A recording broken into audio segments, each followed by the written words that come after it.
In today's video, I'm going to teach you how to change workspace icon in Slack. By the end, you'll know exactly where to go and what to click, so your workspace has a fresh, professional look that everyone will see in the sidebar and app switcher. Start by opening your browser and heading to slack.com. Make sure you're viewing the workspace you want to update so the changes apply in the right place. You'll be using Slack's web settings for this, which is the most reliable way to manage branding and visuals. On the left side, look for the admin option and click it. This takes you into the administrative area where workspace level settings live.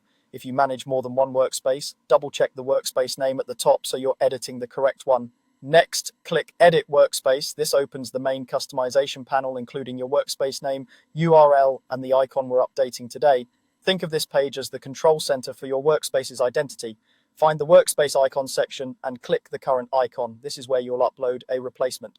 Before you choose a file, a quick tip. Icons look best when they're square, at least 512 by 512 pixels, and saved as PNG or JPG. A transparent PNG can help your logo look crisp on both light and dark themes. Now upload a new icon. A file picker will appear so you can browse your computer. Navigate to your logo file, then select a logo and click Open. You'll usually see a preview right away so you can confirm you grabbed the correct image. Click Upload Icon to send the image to Slack. Depending on your connection and file size, this might take a moment. If the upload fails, try a smaller file or simplify the image to reduce the size and keep details sharp at smaller scales.